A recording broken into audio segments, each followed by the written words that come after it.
વિદ્યાર્થી મિત્રો, modern high school Wankaner રસાયણ વિજ્ઞાન લેક્ચરમાં આપનું સ્વાગત કરે છે. રસાયણ વિજ્ઞાનમાં આપણે ચેપ્ટર નંબર 12 આલ્ડીહાઇડ, કીટોન અને કાર્બોક્સિલિક એસિડ સંયોજનો ભણીએ છીએ.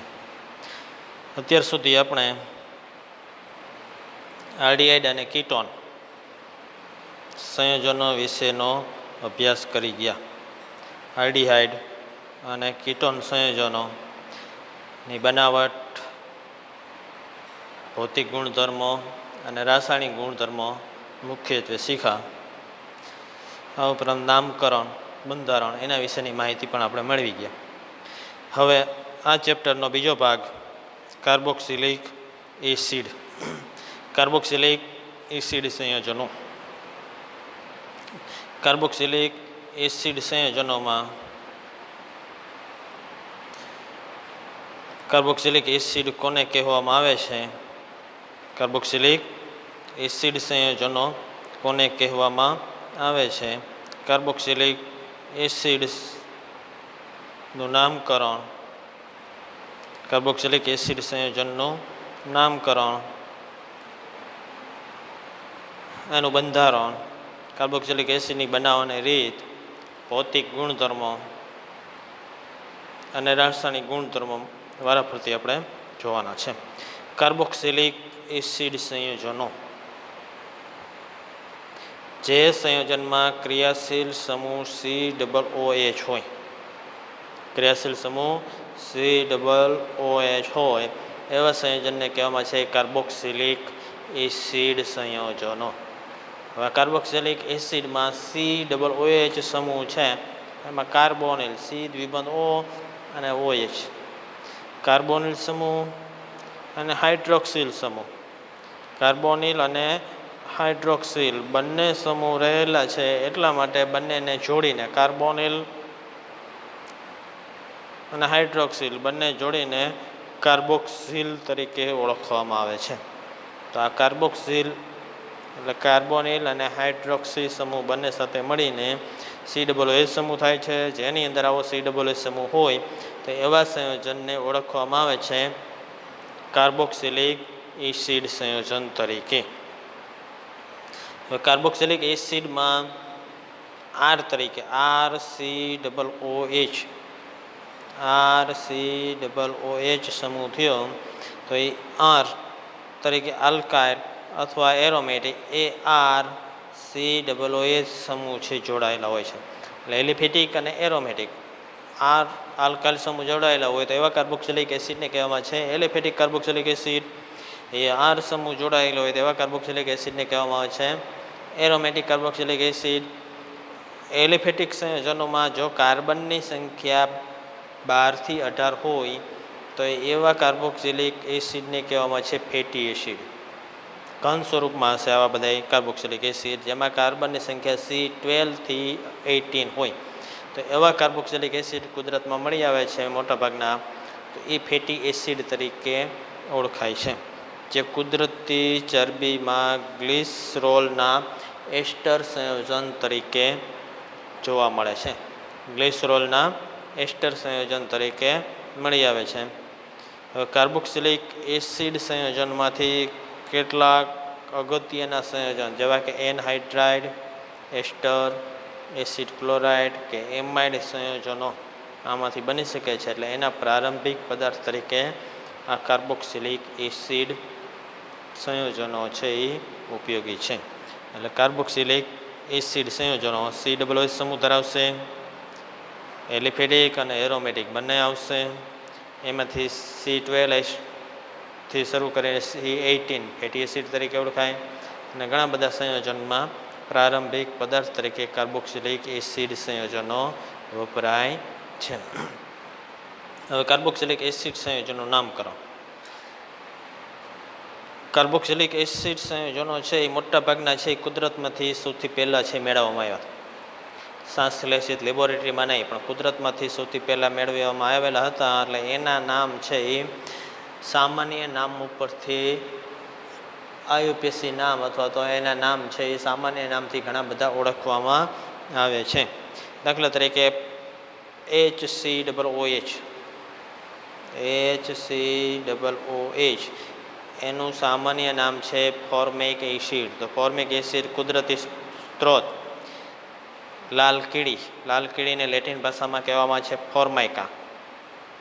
એ લાલ કીડીમાંથી આ સંયોજન છે મળેલું હતું, એટલા માટે લાલ કીડીને જે લેટિન ભાષામાં ફોર્માઇકા તરીકે ઓળખવામાં આવે છે, એના ઉપરથી ફોર્મિક એસિડ તરીકે ઓળખવામાં આવે છે. એસિટિક એસિડ, તો એસિટમનું ગુજરાતી થશે વિનેગાર. લેટિન ભાષામાં એસિટમ તરીકે ઓળખવામાં આવશે વિનેગારને. એના ઉપરથી એસિટિક એસિડ CH3COOH, વિનેગાર ગુજરાતીમાં સરકા તરીકે પણ એને ઓળખવામાં આવશે. સરકો ખોરાકમાં ખટાશ લાવવા માટે બજારમાં ઉપલબ્ધ છે. એસિટિક એસિડનું દ્રાવણ થાય એટલે એમાં એસિટિક એસિડ રહેલો છે. બટર, માખણને લેટિન ભાષામાં કહેવાય છે બ્યુટીરમ, માખણ. એમાંથી ખરાબ થઈ જાય એટલે વાસવાળો પદાર્થ મળી આવશે બ્યુટીરિક એસિડ, એટલે બટર ઉપરથી ઓળખાય છે. એવી જ રીતે એ જ પ્રમાણે 6 કાર્બનવાળો કેપ્રોઇક એસિડ બકરીની ચરબીમાંથી મળે છે. કેપર લેટિન ભાષામાં ઓળખવામાં આવશે બકરીને, એના ઉપરથી કેપ્રોઇક એસિડ. આ મુજબ છે એ સામાન્ય નામ છે આપવામાં આવશે જુદા જુદા કાર્બોક્સિલિક એસિડ સંયોજનનો. કોષ્ટકમાં આપણે જોઈ HCOOH, તો એ ઓળખવામાં આવશે સામાન્ય નામથી ફોર્મિક એસિડ. CH3COOH ઓળખવામાં આવશે acetic acid. CH3CH2COOH propionic acid. Butyric acid 4 carbon હોય ત્યારે. એક શાખા હોય તો એને ઓળખવામાં આવશે આઇસોબ્યુટીરિક એસિડ. 5 કાર્બન હોય CH3,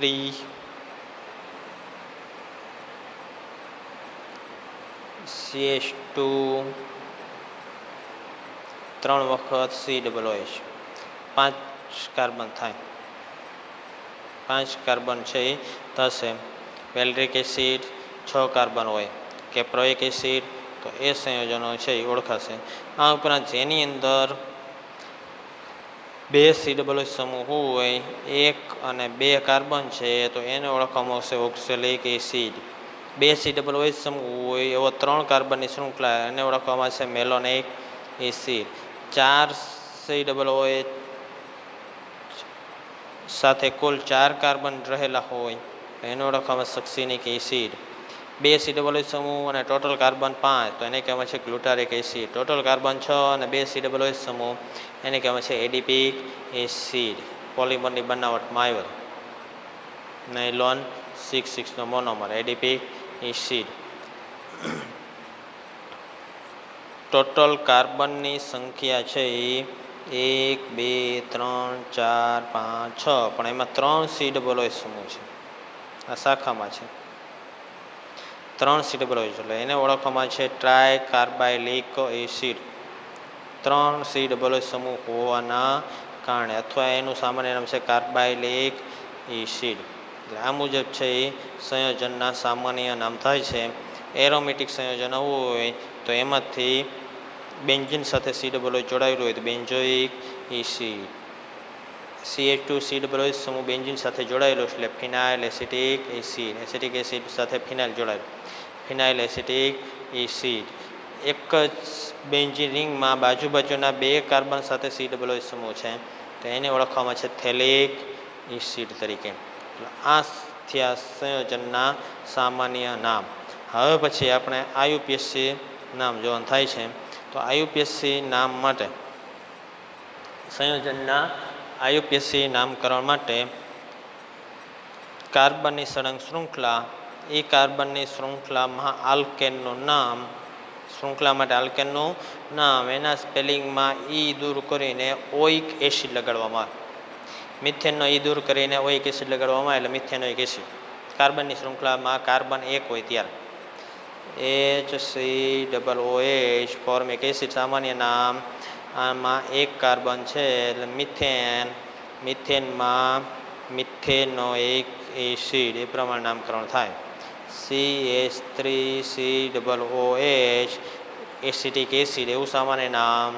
આયુપીએસસી નામ માટે કાર્બનની શૃંખલા ગણવાની. COOH ને 1 નંબર 1 અને 2 કાર્બનવાળો આલ્કેન ઇથેન દૂર કરીને ઓઇક એસિડ એટલે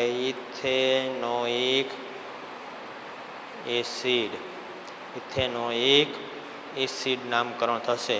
3 કાર્બનવાળો આલ્કેન પ્રોપેન, તો 3 કાર્બન જેની અંદર હોય, 3 કાર્બન જે કાર્બોક્સિલિક એસિડમાં હોય 1, 2 અને 3, એના ઉપરથી એને ઓળખવામાં આવશે પ્રોપેનોઇક એસિડ. 4 કાર્બનવાળો બ્યુટેરિક એસિડ, એનું આયુપીએસસી નામ થશે બ્યુટેનોઇક એસિડ. અહીંયા કાર્બનની સંખ્યા 5 છે, પરંતુ સળંગ શૃંખલામાં નથી. 4 છે આપણા સળંગ શૃંખલામાં નથી. CH3 ટ્વાઇસ, તો CH સાથે આવા 2 સમૂહ જોડાયેલા છે. આ CH સાથે 2 વખત CH3, તો આનો સામાન્ય નામ આઇસોબ્યુટેરિક એસિડ. આયુપીએસસી નામમાં 1, 2 અને 3 કાર્બનની સળંગ શૃંખલા. બીજા કાર્બન સાથે મિથાઇલ સમૂહ એટલે 2 મિથાઇલ, 1, 2, 3 પ્રોપેનોઇક એસિડ. એ પ્રમાણેનું નામકરણ થશે. 5 કાર્બન, 6 કાર્બનવાળો કેપ્રોઇક એસિડ, એનું આયુપીએસસી નામકરણ હેક્સેનોઇક એસિડ. હવે જ્યારે 2 COOH સમૂહ આવેલા હોય તો એ COOH સમૂહના કાર્બનની શૃંખલામાં ગણવાનો છે. 1 અને 2 કાર્બનની શૃંખલા એટલે ઇથેન. 2 COOH છે તો ઓઇક એસિડમાં આગળ ડાય શબ્દ વાપરવાનો થશે એટલે ઇથેન ડાયોઇક એસિડ. 1, 2 અને 3 કાર્બનની શૃંખલા પ્રોપેન, એમાં 2 COOH એટલે પ્રોપેન ડાયોઇક એસિડ. ત્યાર પછી 4 કાર્બનની શૃંખલા 1, 2, 3 અને 4, તો સુક્સિનિક એસિડ, એનું આયુપીએસસી નામ થશે બ્યુટેન ડાયોઇક એસિડ. એ જ રીતના 5 કાર્બનની શૃંખલા ગ્લુટારિક એસિડ, સામાન્ય નામ, 3 વચ્ચે છે અને 2 છેડે, એટલે એનું આયુપીએસસી નામ થશે પેન્ટેન ડાયોઇક એસિડ. 6 કાર્બનની શૃંખલા 2 COOH સમૂહ એડિપિક એસિડનું આયુપીએસસી નામ થશે હેક્સેન ડાયોઇક એસિડ. પોલિમરમાં આવી ગયું. નાયલોન 6, એના મોનોમર કયા? એડિપિક એસિડના બદલે હેક્સેન ડાયોઇક એસિડ લખી શકીએ. હવે 2 થી વધુ જ્યારે COOH સમૂહ રહેલા હોય, 2 થી વધુ COOH સમૂહ રહેલા હોય તો એમાંથી 1, 2, 3 શૃંખલામાં કયો ગણવો એ નક્કી થશે નહીં. તો એના માટે CH2 સાથે COOH છે, CH સાથે COOH છે, બીજા CH2 સાથે COOH, આ પ્રમાણે બંધારણ છે. હવે શૃંખલામાં કયો ગણો? આ સળંગ શૃંખલા ગણીએ તો એક COOH સમૂહ રહી જાય છે. તો હવે પછી આગળ આલ્ડીહાઇડના નામકરણમાં જે પ્રમાણે જોયું તો COOH સમૂહ ધરાવે એવા કાર્બનને શૃંખલામાં ગણવામાં આવતો નથી. એ પ્રમાણે શૃંખલા નક્કી કરવાની જેમાં વધુમાં વધુ COOH સમૂહ જોડાયેલા હોય. તો અહીંયા 1, 2 અને 3 કાર્બનની શૃંખલા નક્કી કરી. 3 કાર્બન સાથે 3 COOH સમૂહ જોડાયેલા છે. તો એમાં 1 નંબર, 2 નંબર અને 3 નંબર, ત્યાંથી COOH સમૂહ નજીક પડે એ પ્રમાણે નંબર આપવાનો. 3 કાર્બન એટલે પ્રોપેન, 3 કાર્બોક્સિલિક એસિડ એટલે ટ્રાય. ઓઇક એસિડ નથી લગાડવાનો. ઓઇક એસિડમાં કાર્બન છે શૃંખલામાં આવી જાય છે, અહીંયા કાર્બન શૃંખલામાં આવતો નથી એટલે કાર્બોક્સિલિક એસિડ તરીકે ઓળખવામાં આવશે. 3 COOH સમૂહ છે એટલે ટ્રાય કાર્બોક્સિલિક એસિડ. એટલે 1, 2, 3 કાર્બનવાળો પ્રોપેન, 1, 2, 3 સાથે COOH સમૂહ એટલે પ્રોપેન 1, 2, 3 ટ્રાય કાર્બોક્સિલિક એસિડ. એ પ્રમાણેનું નામકરણ થશે. હવે ચક્રીય શૃંખલામાં નામકરણ. ચક્રીય શૃંખલાવાળા સંયોજનો છે એનું નામકરણમાં બેન્ઝોઇક એસિડ સામાન્ય નામ છે, એ જ આયુપીએસસી નામ તરીકે સ્વીકારવામાં આવેલું છે, બેન્ઝોઇક એસિડ. અથવા ચક્રીય રિંગ. ચક્રીય રિંગનું નામ એની સાથે COOH સમૂહ માટે કાર્બોક્સિલિક એસિડ પાછળ લાગુ કરવામાં આવે એટલે એ છે એ ચક્રીય શૃંખલાવાળા સંયોજનનો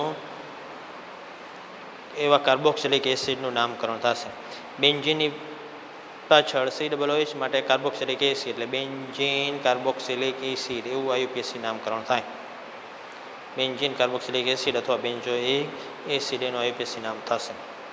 અહીંયા 2 કાર્બનની શૃંખલા એની સાથે ફિનાઇલ રિંગ જોડાયેલી છે 1 નંબર અને 2 નંબર સાથે એટલે 2 ફિનાઇલ ઇથેનોઇક એસિડ. બેન્ઝીનના 1 અને 2 કાર્બન સાથે કાર્બોક્સિલિક એસિડના 2 સમૂહ જોડાયેલા છે એટલે બેન્ઝીન 1,2 ડાયકાર્બોક્સિલિક એસિડ આ પ્રમાણે નામકરણ થાય. આવું સંયોજન છે તો ચક્રીય શૃંખલા નામ સાયક્લોહેક્સેન COOH સમૂહ માટે કાર્બોક્સિલિક એસિડ એટલે સાયક્લોહેક્સેન કાર્બોક્સિલિક એસિડ એ પ્રમાણેનું નામકરણ થશે. એટલે કાર્બોક્સિલિક એસિડ સંયોજનનું નામકરણ. ક્લિયર? 2 COOH સમૂહ ધરાવે એવા સંયોજનો જેનું સામાન્ય અને IUPAC નામ ખાસ ધ્યાનમાં રાખવાનું છે. 2 COOH સમૂહવાળા સંયોજનનું સામાન્ય અને IUPAC નામ ધ્યાનમાં રાખવાનું છે. નેક્સ્ટ હવે કાર્બોક્સિલિક એસિડ સંયોજનો. કાર્બોક્સિલિક એસિડ સંયોજનો એમાં કાર્બોક્સિલ સમૂહનું બંધારણ. કાર્બોક્સિલ સમૂહનું બંધારણ COOH સમૂહનું બંધારણ. R સાથે COO C દ્વિબંધ O અને OH સમૂહ ગોઠવાયેલો છે જેમાં કાર્બનનું સંકરણ sp2 છે એટલે એની સાથે એક જ સમતલમાં 3 સિગ્મા બોન્ડ છે એટલે 120 અંશના ખૂણે ગોઠવાયેલા હશે. કાર્બન સાથે બધા બંધ છે 120 અંશના ખૂણે એક જ સમતલમાં ગોઠવાયેલા છે. કાર્બન સાથે દ્વિબંધથી ઓક્સિજન જોડાયેલો છે વધુ વિદ્યુત ઋણ છે. વિદ્યુત ઋણ છે એટલે એના તરફ ઇલેક્ટ્રોન આકર્ષાયેલા હોય છે એટલે સંસ્પંદન દરમિયાન છે એ ઓક્સિજન ઉપર ઋણ જ ભરાવે. ઓક્સિજન ઉપર ઋણ જ ભરાવે છે. એક બંધારણ એ મુજબનું થાય. કાર્બન ઉપર ધન વીજભાર. એ કાર્બન ઉપર ધન વિજાર અને ઓક્સિજન ઉપર ઋણ વીજભારને કારણે બીજા ઓક્સિજનના ઇલેક્ટ્રોન છે એ કાર્બન અને ઓક્સિજન સિંગલ બોન્ડ તરફ આકર્ષાયેલા હોય છે. એની કારણે આ બંધના ઇલેક્ટ્રોન બાજુમાં પસાર થાય એટલે અહીંયા દ્વિબંધ બને અને ધન વીજભાર છે કાર્બન ઉપરથી ઓક્સિજન ઉપર પસાર થાય. તો બીજું બંધારણ ત્રીજું બંધારણ આ મુજબના ત્રણેય બંધારણ વચ્ચે સંસ્પંદન થતું જોવા મળે છે કાર્બોક્સિલિક એસિડમાં. આ સંસ્પંદનને કારણે કાર્બોનિલ કાર્બન ઓછો ઇલેક્ટ્રોન અનુરાગી બને છે. કાર્બન ઉપરનો ધન વીજભાર છે એ સ્થાનાંતરિત થયેલો હોય છે એટલે ઓછો ઇલેક્ટ્રોન અનુરાગી બને છે સંસ્પંદન બંધારણને કારણે. સંસ્પંદન બંધારણને કારણે ઓછો અનુરાગી બને છે. 12.6 જે નામ આપેલા છે એ હોમવર્કમાં તમારે ગણવાના થશે. હવે કાર્બોક્સિલિક એસિડ સંયોજનની બનાવવા માટેની પદ્ધતિઓ. કાર્બોક્સિલિક એસિડ સંયોજનની બનાવટ એ બનાવવા માટેની જુદી જુદી પદ્ધતિઓ છે. એ પદ્ધતિઓ જુદી જુદી 6 પદ્ધતિઓ વારાફરતી કાર્બોક્સિલિક એસિડ સંયોજનની બનાવટ માટે આપણે જોવાનું થશે. કાર્બોક્સિલિક એસિડ સંયોજનની બનાવટ માટે પહેલી પદ્ધતિ છે પ્રાથમિક આલ્કોહોલ અને આલ્ડીહાઇડ સંયોજનમાંથી. બીજી પદ્ધતિ છે એ આલ્કાઇલ બેન્ઝીનમાંથી બંને ઓક્સિડેશન માટેની પદ્ધતિ છે. ત્યાર પછીની પદ્ધતિ છે ગ્રીનાર્ડ પ્રક્રિયકમાંથી યોક્સિલ પ્રક્રિયા થશે અને પછી જળ વિભાજન. ત્યાર પછીની 3 પ્રક્રિયા નાઇટ્રાઇલ અથવા એમાઇડમાંથી નાઇટ્રાઇલ અથવા એમાઇડ સંયોજનોમાંથી. એના પછી બનાવવા માટેની પદ્ધતિ છે કાર્બોક્સિલિક એસિડ સંયોજનો બનાવવા માટે કાર્બોક્સિલિક એસિડ સંયોજનો બનાવવાના છે તો એના માટેની નેક્સ્ટ પદ્ધતિ નાઇટ્રાઇલ સંયોજનો. ત્યાર પછી એસાઇલ હેલાઇડ અને એનહાઇડ્રાઇડમાંથી. એના પછીની પદ્ધતિ એસ્ટર સંયોજનોમાંથી. એમાંથી એસ્ટર સંયોજનોમાંથી બનાવવામાં આવે. નાઇટ્રાઇલ સંયોજનો અને એમાઇડમાંથી બનાવવામાં આવે કે એનહાઇડ્રાઇડમાંથી બનાવવામાં આવે તો 3 પદ્ધતિ છે તે જળ વિભાજનની છે. જળ વિભાજન દ્વારા બને નાઇટ્રાઇલ અને એમાઇડમાંથી બનાવવામાં આવે એવી પદ્ધતિ. બીજી એક પદ્ધતિ છે ઇસાઇલ હેલાઇડ અને નાઇટ્રોજનથી બનાવવામાં આવે તે. ત્યાર પછી ત્રીજી એક પદ્ધતિ છે એસ્ટર સંયોજનોમાંથી બનાવવામાં આવે તે. તો આ દરેક પદ્ધતિ છે એમાંથી 3 પદ્ધતિ જળ વિભાજનની છે, 2 પદ્ધતિ છે એ 2 પદ્ધતિ ઓક્સિડેશન પદ્ધતિ છે અને એક ગ્રિગ્નાર્ડ પ્રક્રિયકમાંથી બનાવવામાં આવે છે, એક અલગ પદ્ધતિ છે. આ મુજબની ટોટલ 6 પદ્ધતિ જેમાંથી કાર્બોક્સિલિક એસિડ સંયોજનો બનાવવામાં આવે છે. આમાંથી વારાફરતી જોઈ. પહેલી 2 પદ્ધતિ ઓક્સિડેશન માટેની ગ્રિગ્નાર્ડ પ્રક્રિયકમાંથી. તો ઓક્સિડેશન પ્રાથમિક આલ્કોહોલ અને આલ્ડિહાઇડમાંથી કાર્બોક્સિલિક એસિડ ઓક્સિડેશન દ્વારા બનશે, જે પદ્ધતિ આપણે આગળ શીખી ગયા છે. પ્રાથમિક આલ્કોહોલ સંયોજનનું ઓક્સિડેશન આલ્કલાઇન KMnO4 એટલે કે બેઝિક અથવા એસિડિક KMnO4 અથવા તટસ્થ KMnO4, તટસ્થ એસિડિક અથવા તો બેઝિક આલ્કલાઇન માધ્યમમાં KMnO4 ઓક્સિડેશન કરતા તરીકે વધશે, અથવા એસિડિક માધ્યમમાં પોટેશિયમ ડાયક્રોમેટ ક્રોમિક એસિડમાં રૂપાંતર થાય એની ઓક્સિડેશન કરતા તરીકે વર્તે, અથવા ક્રોમિયમ ટ્રાયોક્સાઇડ CrO3 ચોક્કસ પ્રક્રિયક છે. તો એ કોઈ પણ પ્રક્રિયકની મદદથી પ્રાથમિક આલ્કોહોલ RCH2OHનું ઓક્સિડેશન થઈને કાર્બોક્સિલિક એસિડ બનશે. આલ્કલાઇન KMnO4 જ્યારે ઉપયોગ કરવામાં આવે તો પછી એસિડ ઉમેરવાનું થાય એટલે ડાયરેક્ટ કાર્બોક્સિલિક એસિડ બનશે. એસિડિક KMnO4 લીધો હોય તો સીધો COOH બનશે. જ્યારે બેઝિક માધ્યમ હોય તો પાછળથી એસિડ ઉમેરીને એસિડ બનાવવામાં આવે છે. ડેકેન 1-OL એનો CrO3 અને H2SO4 જેને ઓળખવામાં છે જોન્સ પ્રક્રિયક, એની મદદથી ઓક્સિડેશન કરવામાં આવે એટલે ડેકેન ડાયોઇક એસિડ. આ ઉપરાંત આલ્ડિહાઇડ સંયોજનોમાંથી કાર્બોક્સિલિક એસિડ બનાવવું હોય તો એના ઓક્સિડેશન પદ્ધતિ આ જ ચેપ્ટરમાં આગળ શીખી ગયા. આલ્ડિહાઇડમાંથી પ્રબળ ઓક્સિડેશન કરતા પદાર્થ અત્યારે બતાવ્યા તે દરેક એની મદદથી કાર્બોક્સિલિક એસિડ બને, અથવા નિર્બળ ઓક્સિડેશન કરતા પદાર્થ ટોલેન્સ અને ફેલિંગ પ્રક્રિયા. ટોલેન્સ પ્રક્રિયા કરતો એમોનિયકલ સિલ્વર નાઇટ્રેટ એની મદદથી, અથવા ફેલિંગ A અને ફેલિંગ B એની મદદથી કાર્બોક્સિલિક એસિડ બને. એટલે આલ્ડિહાઇડ સંયોજનોમાંથી કાર્બોક્સિલિક એસિડ સંયોજનો બનશે. એટલે પહેલી રીત આલ્કોહોલ કે આલ્ડિહાઇડનું ઓક્સિડેશન કરવામાં આવશે એટલે કાર્બોક્સિલિક એસિડ સંયોજનો બનશે. રેડી? આલ્ડિહાઇડનું ઓક્સિડેશન કરો કાર્બોક્સિલિક એસિડ, આલ્કોહોલનું ઓક્સિડેશન કરો કાર્બોક્સિલિક એસિડ. અત્યારે ધ્યાનમાં રાખવાનું છે બેઝિક માધ્યમ દ્વારા આલ્કોહોલનું ઓક્સિડેશન કે આલ્ડિહાઇડનું ઓક્સિડેશન કરી તો 2 સ્ટેપમાં પ્રક્રિયા થાય. એમાં બીજા સ્ટેપમાં એસિડિક માધ્યમ બનાવવું પડે, એસિડ અંદર ઉમેરવો પડશે, ત્યારે કાર્બોક્સિલિક એસિડ મળશે. પહેલા સ્ટેપમાં એનો બેઝિક ક્ષાર બનશે, આલ્કલાઇન માધ્યમ જે હશે એને અનુરૂપ, પછી એમાંથી કાર્બોક્સિલિક એસિડ બનશે. ચાલો બીજી રીત, આલ્કાઇલ બેન્ઝીન સંયોજનોમાંથી કાર્બોક્સિલિક એસિડ. આ રીત પણ આમ તો શીખી ગયા છો આગળ હાઇડ્રોકાર્બન સંયોજનોમાં.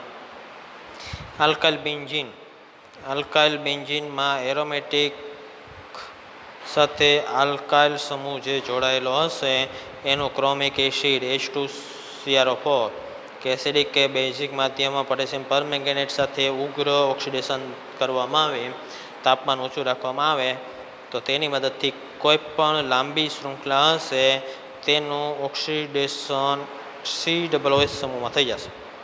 ગમે તેટલી લાંબી શૃંખલા, અહીંયા 1, 2 કે 3 કે 4 ગમે તેટલા કાર્બન હોય એ બધા છે COOH સમૂહમાં રૂપાંતર થશે. અત્યારે બેઝિક માધ્યમ લીધેલો છે ટોલ્યુઇન અથવા મિથાઇલ બેન્ઝીન, KMnO4 ને બેઝિક માધ્યમ KOHમાં ગરમ કરવામાં આવશે એટલે CH3 સમૂહનું બેઝિક માધ્યમ છે એટલે COOK સમૂહમાં રૂપાંતર થાય. બેન્ઝોઇક એસિડનો પોટેશિયમ ક્ષાર એને એસિડિક બનાવવામાં એટલે બેન્ઝોઇક એસિડ બનશે.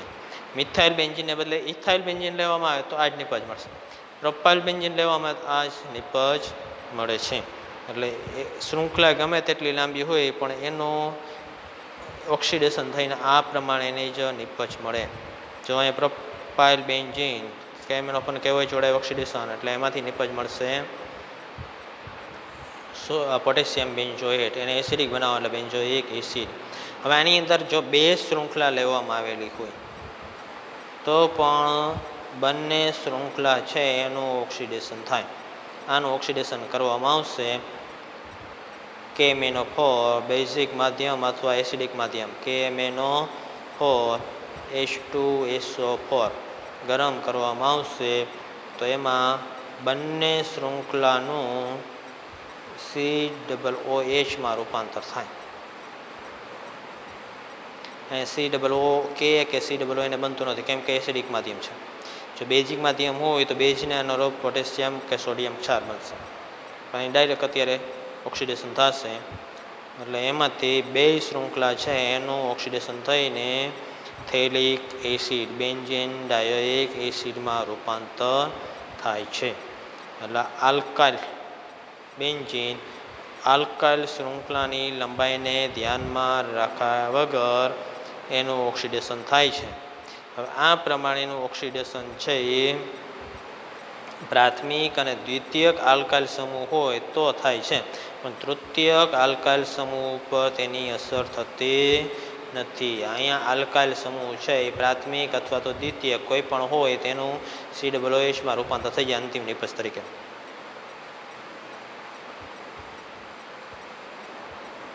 આવું સંયોજન હશે તો પણ COOHમાં રૂપાંતર થાય કે ન થાય વિચારવાનું છે.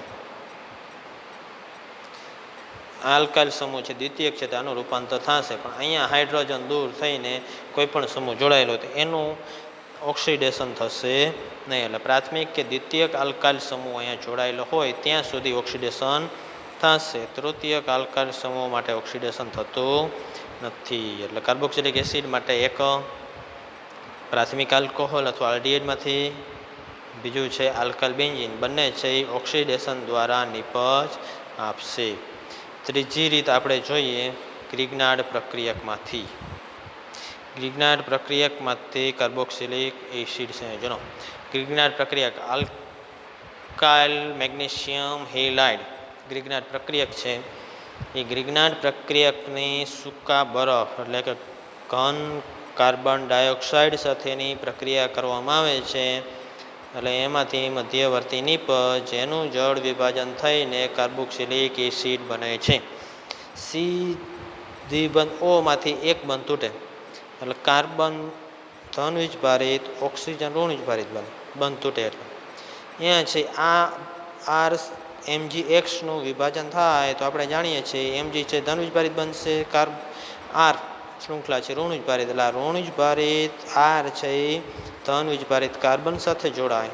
ખાસ યાદ રાખજો R ભાગ છે હંમેશા ગ્રિગ્નાર્ડ પ્રક્રિયકમાં ઋણ વીજભારિત હશે એટલે એ ધન વીજભારિત ભાગ સાથે જોડાઈ જશે. અહીંયા ધન વીજભારિત કાર્બન છે એટલે એની સાથે જોડાઈ જાય, અને ધન વીજભારિત Mg છે એ ઋણ વીજભારિત ઓક્સિજન સાથે જોડાય એટલે મધ્યવર્તી નિપજ આપણને આવી મળે. OMgX અને C દ્વિબંધ Oમાં કાર્બન સાથે R જોડાઈ જાય. એનું જળ વિભાજન થાય એટલે benzoic acid, acetic acid, propanoic acid એવા કોઈ પણ સંયોજન આપણે બનાવી શકીએ છીએ.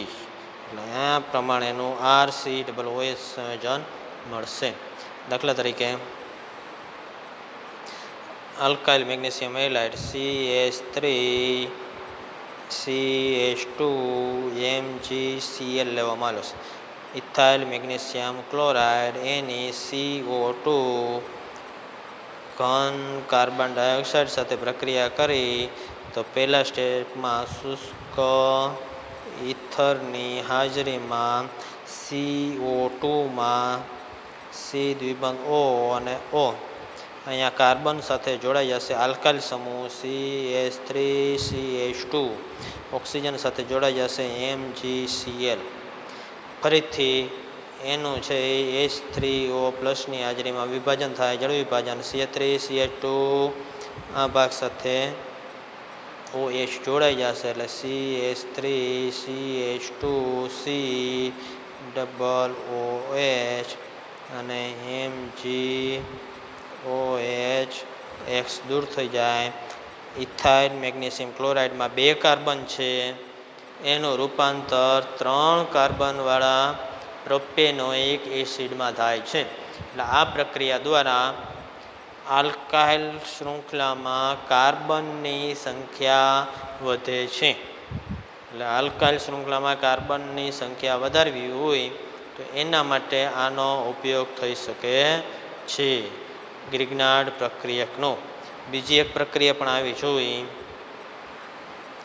નાઇટ્રાઇલ સંયોજનોમાંથી કે એમાઇડ સંયોજનોમાંથી કાર્બોક્સિલિક એસિડ નાઇટ્રાઇલ એટલે RCN એનું H+ અથવા તો OH- ઉદ્દીપકની હાજરીમાં જળ વિભાજન થશે. એટલે પહેલાં એમાઇડ અને ત્યારબાદ એસિડમાં જળ વિભાજન થાય છે.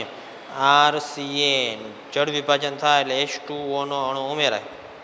CN બંધ તૂટે H2O છે એ ઉમેરાશે એટલે RCONA2 એમાઇડ બનશે.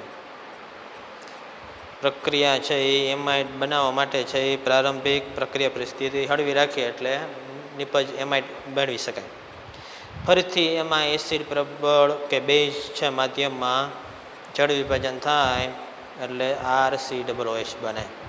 દાખલા તરીકે CH3CN ઇથેન નાઇટ્રાઇલ એનું H+ હાજરીમાં જળ વિભાજન થાય એટલે CH3C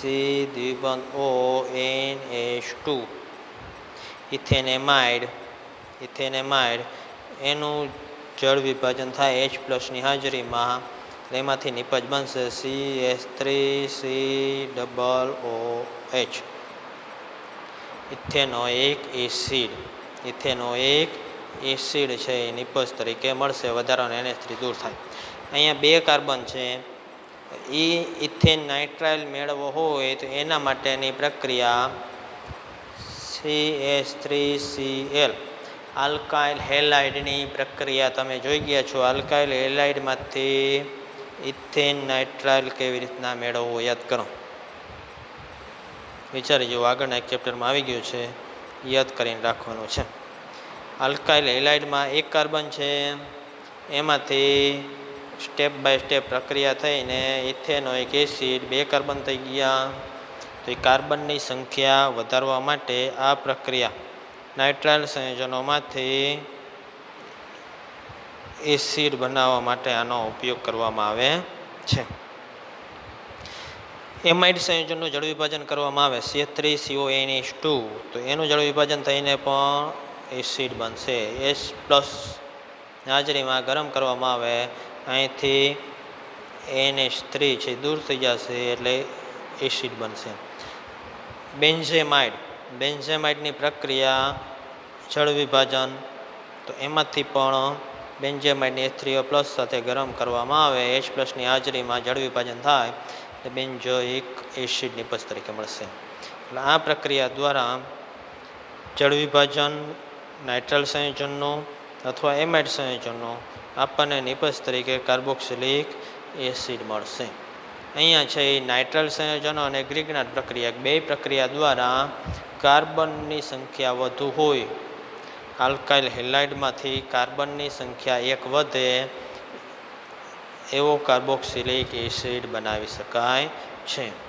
ફરીથી આપણે 4 પ્રક્રિયા જોઈ કાર્બોક્સિલિક એસિડ બનાવવા માટે. પહેલી પ્રક્રિયા પ્રાથમિક આલ્કોહોલ અથવા આરડીએચ સંયોજનનું ઓક્સિડેશન, પ્રબળ ઓક્સિડેશન કરતા પદાર્થ આરડીએચ માટે નિર્બળ ઓક્સિડેશન કરતાં પણ ઉપયોગી થઈ શકે છે એટલે કાર્બોક્સિલિક એસિડ બને.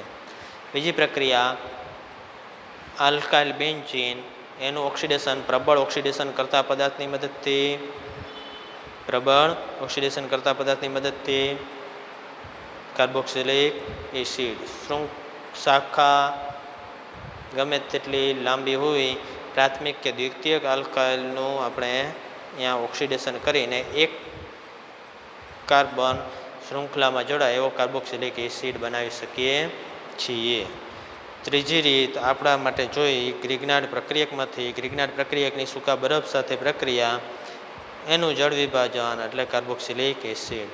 ચોથી પ્રક્રિયા નાઇટ્રાઇલ સંયોજનો અથવા એમાઇડ સંયોજનનું જળ વિભાજન એમાંથી કાર્બોક્સિલિક એસિડ સંયોજન. આ મુજબની 4 પ્રક્રિયા વિદ્યાર્થી મિત્રો કાર્બોક્સિલિક એસિડ બનાવવા માટે તમારે અત્યારે તૈયાર કરવાની છે. વ્યવસ્થિત જોઈને સમજીને પ્રક્રિયા યાદ રાખવાની છે. Thank you.